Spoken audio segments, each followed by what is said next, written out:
কি সাকিবিয়ানরা, তোমাদের এতদিন মনের মধ্যে একটা সংশয় ছিল যে কেন বাংলা সিনেমায় অ্যাকশন খুব একটা ভালো হয় না। আমরা আশা করি যেরকম সেরকমটা হয় না।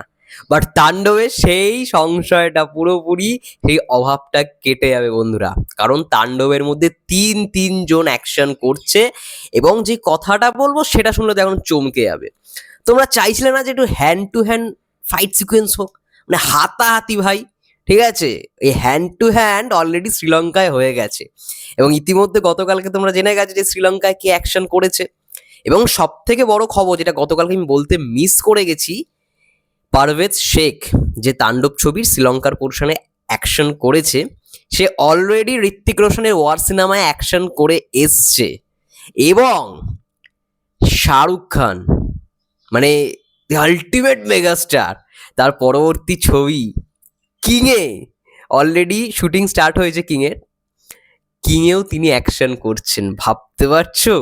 শাহরুখ খান, ঋত্বিক রোশন, সালমান খানের সিনেমার অ্যাকশন ডিরেক্টর মেগাস্টার শাকিব খানের সিনেমায় বস ফাটাফাটি অ্যাকশন হতে চলেছে। যেই ক্ষোভটা এতদিন আমাদের মধ্যে ছিল যে অ্যাকশন কেন সেই রকম ভাবে হয় না, রাইহান রাফি পুরো ক্ষোভটাকে মিটিয়ে দিতে চলেছে। তিনজন ভাই, রাজেশ খান্নান, সুনীল রড্রিগেস এবং তার সঙ্গে সঙ্গে এই পারভেজ শেখ, ভাই লেভেলের খেলা খেলবে অ্যাকশনে। আমরা জানি সাউথ ইন্ডিয়ায় কি হয়, সাউথ বা বলিউডে একটা অ্যাকশন সিকোয়েন্সের জন্য একজন অ্যাকশন ডিরেক্টরকেই নেওয়া হয়।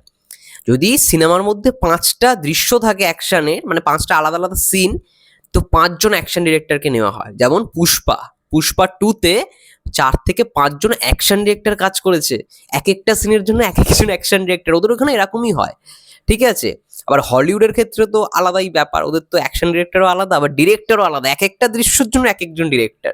ওদের বাজেট বেশি ভাই, আমাদের তো অত বাজেট নেই। বাট সেই জায়গায় দাঁড়িয়ে বস রাইহান রাফি যেটা করলো, ভাই সেরা সেরা। এবং এটার জন্য অবশ্যই থ্যাঙ্কফুল এসভিএফ এবং আলফাই।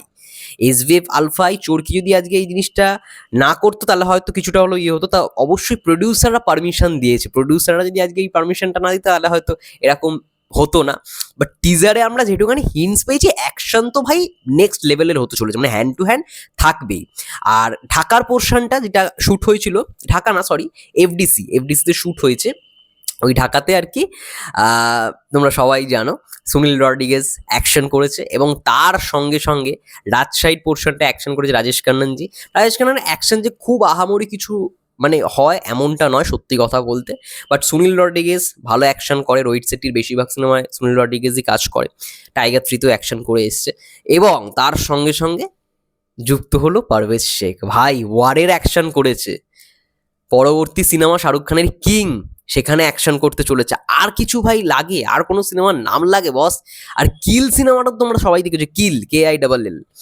কিলে তো ভাই সেরা অ্যাকশন দিয়েছে। তো আমাদের মনের মধ্যে যে সংশয়টা ছিল যে অ্যাকশন ভালো হচ্ছে না, বাংলা সিনেমায় অ্যাকশনটা উন্নত করা দরকার, বা hand to hand action shot, সেগুলো এবারে পূরণ হতে চলেছে এই সমস্ত অ্যাকশন দৃশ্যের মাধ্যমে। ভাই লেভেলের খেলা হবে, হ্যান্ড টু হ্যান্ড অ্যাকশন মেগাস্টারকে আমরা দেখতে পারবো, এবং সেই লেভেলের অ্যাকশন থাকতে চলেছে। এবং শ্রীলঙ্কার পোর্শন আই থিঙ্ক শ্যুট হয়ে গেছে, আমি জানি না।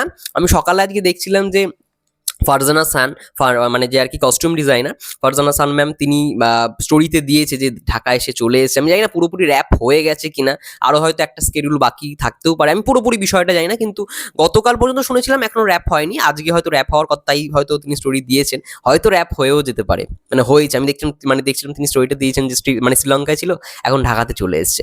আবার হতেও পারে যে কয়েকদিন পরে আবার শুটিং হবে, আর তো বেশি দিন হাতে টাইমও নেই, এবার র্যাপের সময় চলেই এসছে। তো যাই মানে হোক না কেন, ভালোই হলো, মানে ভালোই হয়েছে যে মানে একজন ভালো অ্যাকশন ডিরেক্টরকে তারা হায়ার করেছে, পারভেজ শেখকে। এবং পারভেজ শেখও খুব খুশি, যার জন্য তিনি স্টোরিতে দিয়েছেন। ঠিক আছে, খুব ভালো খবর, এবং আমাদের কোথাও গিয়ে আশাটা এবার পূরণ হবে ভাই। হ্যান্ড টু হ্যান্ড ভাই, মরবো এরকম ভাই, হাতাহাতি হবে, এরকম অ্যাকশন করতে দেখবো সিনেমা হলে।